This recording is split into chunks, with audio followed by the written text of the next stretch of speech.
Hello, आज आहे माझ्या दीराचं लग्न आणि लग्न म्हणाल ना की घरामध्ये एकदम लगबग चालूच असते. सकाळी उठल्यापासून आम्ही सगळे सकाळी 5 वाजता उठून तयारीला लागलो होतो आणि हा माझा हळदीचा लूक आहे.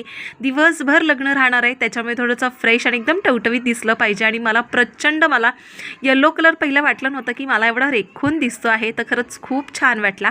त्यानंतर थोडं फॅमिलीसोबत आम्ही असे व्हिडिओ काढले. भूक प्रचंड लागली होती, म्हटली चला छानपैकी उपमा आणि पोहे खाऊन घेऊयात. पहिल्यांदा मी पोह्यांवरती उपमा खाल्ला जो की मला खूप आवडला, प्रचंड आवडला. त्यानंतर मी वरातीत गेली होती.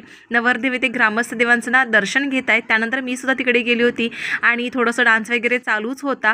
तर ही आहे माझी छोटीवाली नणंद. आणि त्यानंतर आम्ही घरी आलो होतो कारण वडीलधाऱ्या माणसांचा आशीर्वाद घ्यायचा होता. त्यानंतर हळदीची सुरुवात.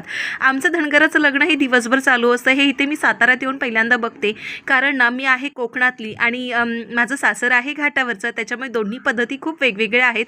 त्यामुळे बघायला आणि इथे मज्जा करायला खूप खूप भारी वाटतं.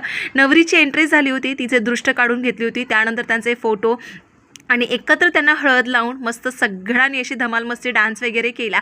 त्यानंतर नवरदेवाचा घाणा भरणं चालू होतं आणि थोडा वेळ आराम करून आम्ही मस्त लग्नासाठी तयार झालो होतो. इथे दुपारचं लग्न असल्यामुळे ना लोक हळूहळू यायला सुरुवात करतात. लांबचे जवळचे नातेवाईक सगळे एकदम लग्न मंडपात यायला सुरुवात झाली होती आणि नवरदेवाची वरात निघाली होती. नवरीची एंट्री झाली आणि मस्त असा लग्न सोहळा पार पडला होता. 7 जन्मासाठी दोघंही मस्त लग्न बंधनात अडकले, त्यांच्यासाठी खूप खूप सारे शुभेच्छा. याचा फुल ब्लॉग यूट्यूबवर अपलोड केलेला आहे, नक्की जाऊन बघा. आवडला तर फॉलो करा, सबस्क्राईब करा. चलो बाय.